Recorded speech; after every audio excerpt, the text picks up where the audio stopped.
арфилейм десе ишенбей жүргөнмүн. Арфилеймге мына өзүмдүн кыздарым иштеп, махабат, мимоза, небирем дагы өмүш иштеп. Ушулар иштегенде мен арфилеймге келип, көп торжестволоруна катыша баштадым. Ишенбей жүрдүм эле, көрсө бул эң бир таза, эң бир маданияттуу, эң бир ушул жаратылышты сүйгөн, элди сүйгөн, элдин тазалыкка, башастыкка үндөгөн иш эмгек экен. Буну канчалык иштесе, ошончолук оозурун көрөрүмө эң ишендим мен. Мынакей бүгүн ушул кыздардын эмеси менен, шарапаты менен арфилеймдин золотой конференциясына катышып отурамын. Мындан көрүп, мына Испания элин мен картадан көргөм Испанияны. Мына бүгүн аралап, аябай кооз, исторический шаар экенин көрүп таң калып отурамын. Муну көрсөткөн эмгек ушу арфилейм.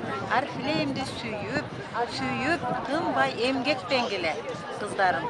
Канчалык эмгектенсеңер, ошончолук оозурун көрөрүңөргө мен ишендим. Ийгилик каалайм силерге. Дайыма ар күнү ушундай конференцияда ойноп күлгөндөй жүрө бергиле ушу. Менин силерге кааларым. Өсө берсин арфилейм, жашай берсин арфилейм.